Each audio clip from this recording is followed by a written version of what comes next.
Op found out his wife cheated on him multiple times, then took their daughter with her after she fled to another state. Thanks to Op's lawyer, he was able to get full custody of his daughter, and now his wife is homeless after she tried mooching off a house that she did not own. Now, let's get into today's story. So I've already begun divorce proceedings with my soon-to-be ex-wife. I live in Kentucky, and my soon-to-be ex-wife is currently in Florida with our 14-month-old child. This is a very long story with so much drama, and this is also a throwaway account because my soon-to-be ex-wife knows my account. I normally don't post online about myself, but I really feel so alone at this moment that I could really use some support. So a bit of backstory.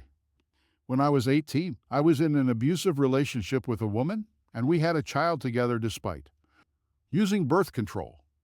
She cheated on me multiple times, but the kicker was she ended up cheating on me with my best friend. We'll call him James. And I was absolutely destroyed by this. I stopped talking to my friend for years, but eventually I pulled myself up and reached out to this friend. He talked about how he was so incredibly sorry, and I forgave him. In my mind at the time, I had let this woman alienate me from all of my close friends, and I just didn't want to lose my oldest childhood friend because of this. Sadly, this becomes relevant later. So fast forward to the current day. I've since gotten custody of my 13-year-old son and was happily married. My wife comes from an extremely wealthy family, whereas I grew up impoverished and struggling with simple things like food security. My parents were divorced, and I lived with my mom, who received disability benefits. At 30, I had a good job running a land surveying operation with my dad, who was a licensed surveyor. My wife was going to school for her bachelor's, and I was working full-time while also working on getting my associate's degree. Things seemed relatively fine, but now looking back at it, I'm noticing all these red flags that I ignored because I was in love. My wife struggled in school a lot. It seemed strange to me that she was struggling so hard while I was getting good grades and working full-time. She used to get very upset with me for my good grades, so I would lie to her until I got seized when I was really getting a nearly 4.0 GPA.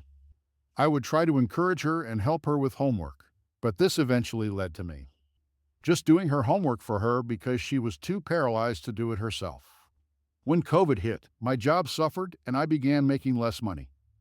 We still were doing fine financially, but it was less.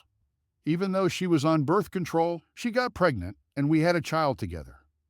When she was pregnant, this was when things first began taking a turn for the worst.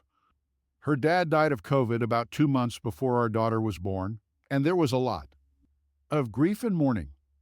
Our daughter was born in March of 2021, and I took time off work to be as involved as possible with my daughter.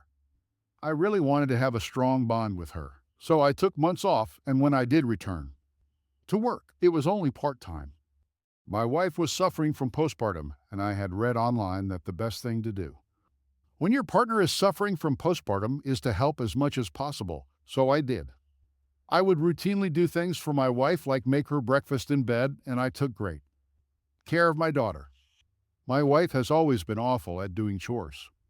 She never liked to clean, do dishes, or cook dinner, so we would pay people to come and clean our house. But since I was making less money now, these responsibilities fell on me. But these were all things I mostly enjoyed, so I happily did them. But after a while, things started to weigh on me. I began going to therapy. I was initially diagnosed with bipolar, but that diagnosis was changed to ADHD, and I'm now receiving proper treatment. My wife began doing very concerning things. She would accuse me of having an affair with my therapist. If I went to work, she would demand that I come home to help with our baby. She would tell me things like sometimes when she got really frustrated with our baby, and she would have to fight the urge to shake her.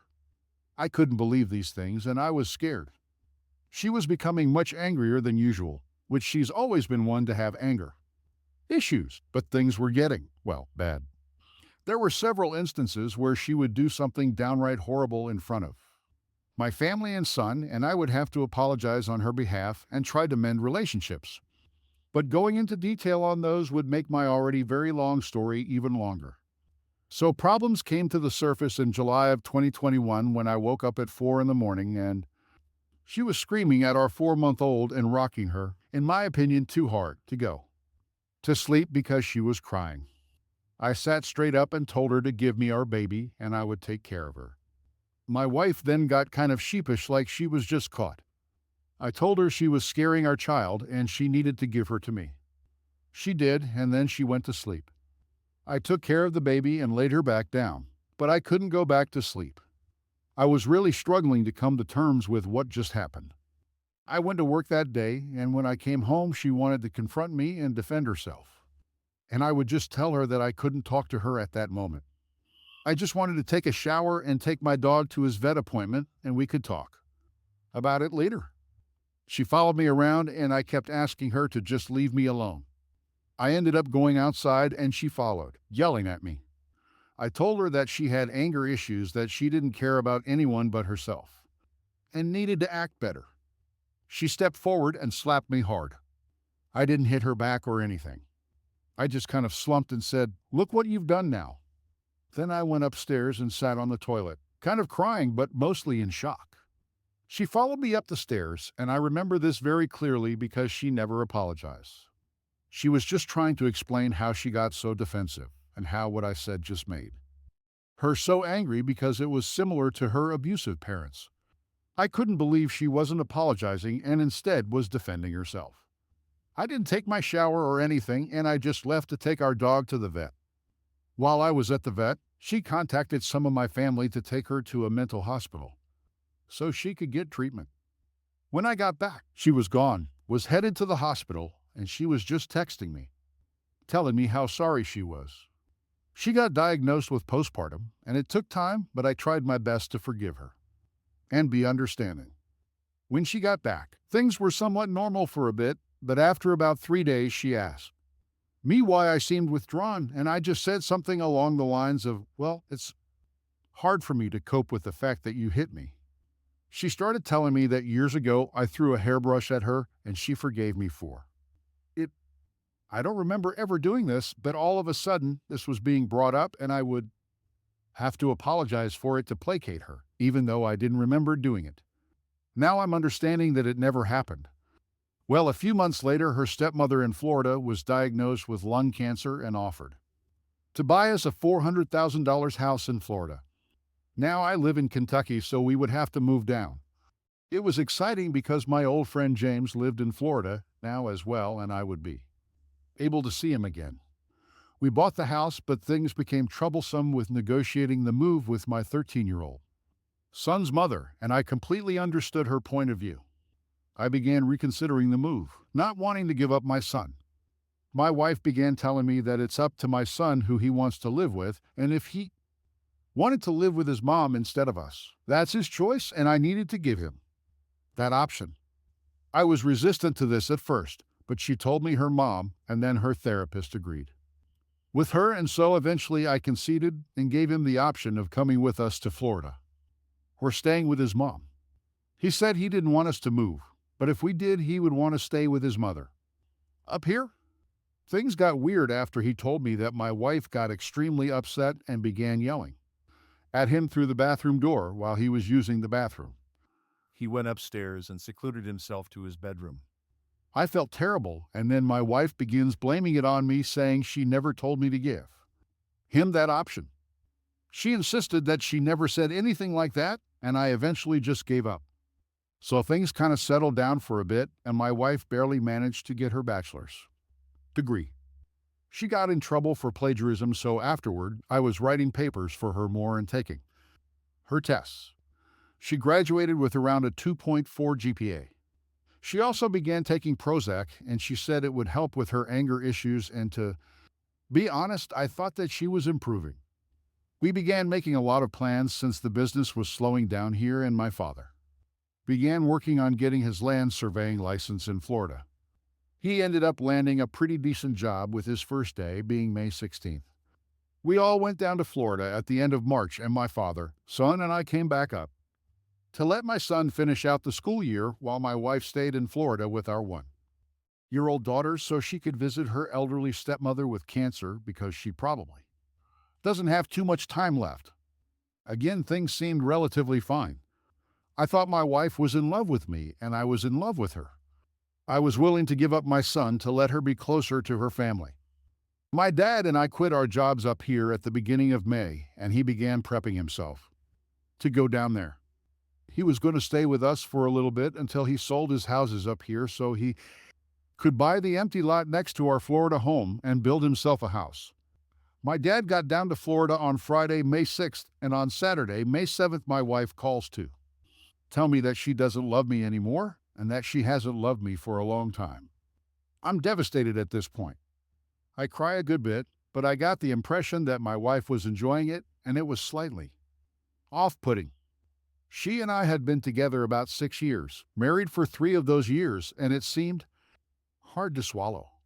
That evening I asked her if she still wanted me to come down, and she said sure. I asked her what we were going to do about our daughter together if things didn't work out. She said she wouldn't keep her from me, but she was going to stay in Florida with her. I was completely devastated.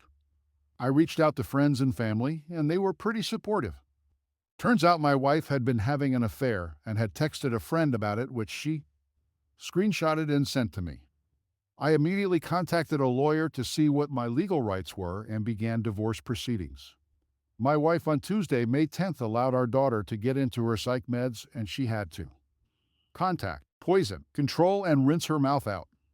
But around 9 in the morning, she asked my dad, who was now down there, to watch our daughter so she could go have a me day. She was gone until around midnight. While she was out, she went to see my friend James 2 hours away, and the affair went from an emotional affair to a physical affair. My dad moved out the next day. She didn't come clean about the affair until I figured it out, which I only figured out because James never responded to me when I told him I was filing for divorce. Before my wife came clean, she kept trying to talk to me about how she just wanted me to choose her and how this wasn't sudden or anything. I told her that I was even willing to give up my son for her and that she was chosen. But now I'm not willing to do that. Turns out she was just trying to absolve her guilt. So here I am. I don't have my job anymore. I don't have my child. I don't have my father around to rely on. She has our car down in Florida. I'm not the homeowner like I expected to be, and I had to pay for my lawyer using a credit card.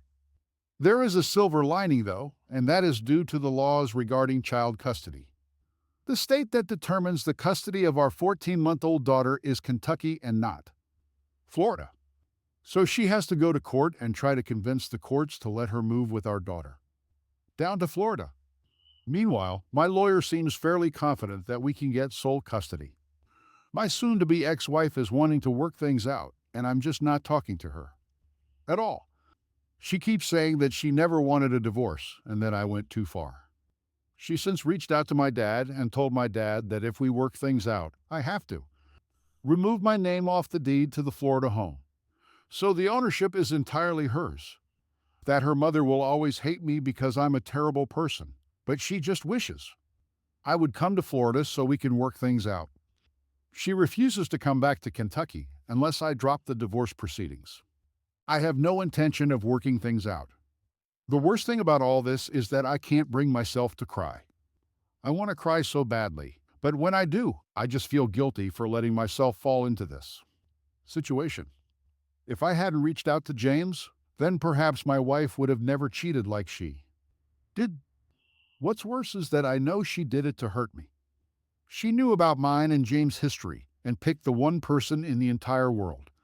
To have an affair with that could deliver such a devastating blow to my confidence. Update. I know a lot of people have been asking for updates, so I figured I would make a post to update everyone who cares. So first, the custody issues. My soon-to-be ex-wife was granted 2 continuances, one in June and one in July, and the hearing was scheduled for last Monday. Luckily, Friday before the court hearing, she and I reached a temporary custody agreement. That will last until the permanent one is determined towards the end of our divorce.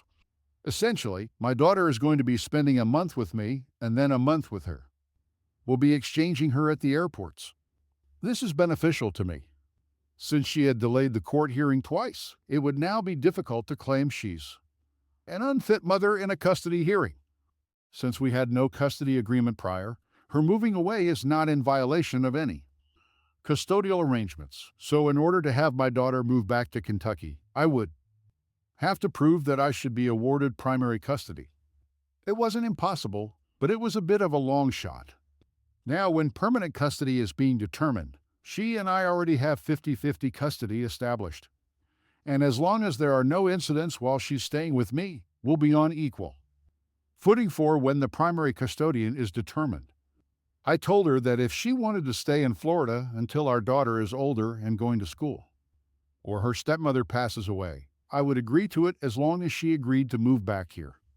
Afterwards, I can't think of any healthier compromise. If she doesn't agree to that, then a judge is going to have to determine it.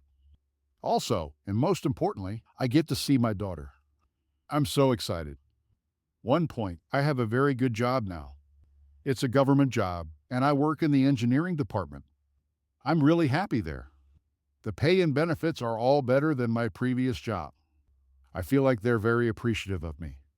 They even had me training someone on my first date, and they're considering getting me an intern now. It's gone a long way to helping my mental well-being. Third point, my soon-to-be ex-wife attempted to hoover me while we agreed on custody. At this point, I've consistently gone to therapy for about 16 months, and I was prepared for it and handled myself very well. I don't want to get back with her. She justifies everything she's done to me by claiming that I was verbally abusive. I'm not a verbally abusive person. I would tell her that I remember things differently than she does, and that's okay.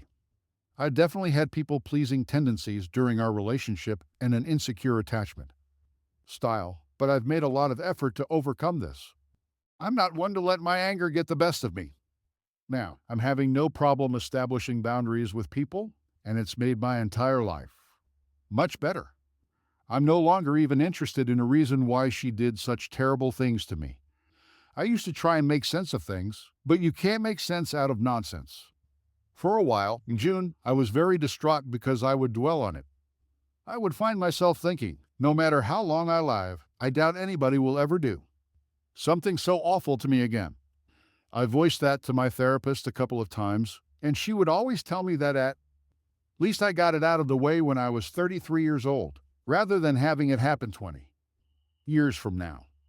Initially, that offered very little comfort, but as I'm rebuilding my life, basically from scratch, her observation has really become true.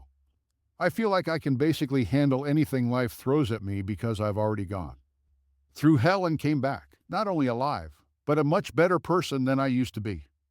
While my soon-to-be ex-wife was talking to me over the phone that day, we reached an agreement.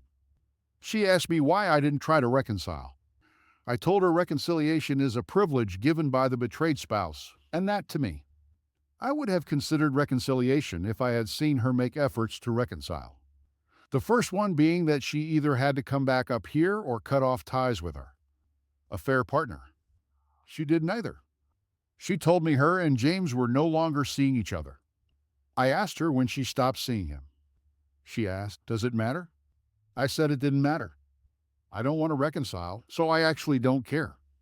I'm not here to give her instructions on how to reconcile. At the same time, I also told her that if she had an affair with anybody else in the world, I may have been more willing to settle on reconciliation. I told her what you did to me. You either did it in a way to make this as painful as you possibly could for me, or you did it with complete disregard for how much it would hurt me. I actually can't decide which is more evil. I never use the term evil in any regular context, but I struggle coming up with any other word to describe it. Fourth point I want to touch on, my son is extremely happy that we're getting divorced. He and I have become even closer in the past few months. He asked me if I knew my soon-to-be ex-wife was crazy before I filed for divorce, and I didn't really know what to say. Lol. I'm so happy to be a positive influence in his life. Fifth point, my lawyer is awesome but expensive. He's been doing this for about 30 years, and he told me that my case is the most bizarre one he's ever seen. I don't know if that's a compliment or not, but he cares and is straight with me. I couldn't ask for more. Aside from all that, I reached out to an old crush of mine that I hadn't talked to for about 15 years. She and I had feelings for each other back then, but I was with my son's mother at the time, and as horrible as she was to me, I could never bring myself to cheat on my son's mom and disrupt his life. I told her that then, and she was very respectful of that boundary, and it's something I always appreciated about her. Truth be told, she helped me feel a bit better when I was really going through some awful shit. So I reached out to her with no expectations of anything, just to kind of dip my toes, get ready to talk to people more, and eventually start trying to date again. Funny enough, she's going through divorce too. Her ex was a narcissist as well. I asked her about her divorce and she told me, but she also never asked me about mine. She told me it was because she didn't want to pry, and if I wanted to talk about it, I was welcome to. I was extremely grateful for that because it's not something I wanted to talk about. I was dreading dating again in general because I have so much baggage, and I really would rather focus on what's important in my life. I literally had written down a checklist of the things I would look for in a partner going forward back in June, and she has been nothing but green flags. As a side note, her story has a shocking amount of similarities to mine. I've noticed I have a very hard time allowing myself to be vulnerable after all the pain I've been through. I'm working on that. This woman is extremely nice and understanding with me, and it's made me want to be vulnerable. I've talked to her a bit about stuff, but I also told her I want to take things slow. And since she's got so much on her plate as well, if either of us ever thinks things are getting too serious, we should let each other know. I told her I would be fine with it. She agreed. It made me happy. We don't even talk every day. I'm content. No matter how that relationship unfolds, I can say that she's fostered a positive impact on my life, and I've grown emotionally just from talking to her. After so much abuse and trauma, I'm slowly coming to the realization that relationships don't have to be as awful as I'm used to. You can have a strong relationship with someone for no reason other than you like the other person's company. You can build each other up and complement each other while still being your own person. Anyway, that's about all I got. If you got through all this, thanks for reading it all. Hearing the update you posted was music to my ears. I am so happy for how well you are able to bounce back from such a tough situation to deal with. Your ex-wife sounds like an absolute psycho. I'm really hoping you can get full custody of your daughter. A woman that crazy does not need to be supervising any child. It's also great to hear that you met another woman in your life that seems perfect for you. I think you may have found your soulmate. As you mentioned, there will always be a light at the end of the tunnel, and truly, you have finally found it. Keep on striving. Thanks for taking the time to listen to today's story. Don't forget to like and subscribe if you haven't already done so, and comment below on what your thoughts are on today's story. If there's a story you would like to share with me about your own situation or someone else's, then please do not hesitate to contact me. Take care, everyone.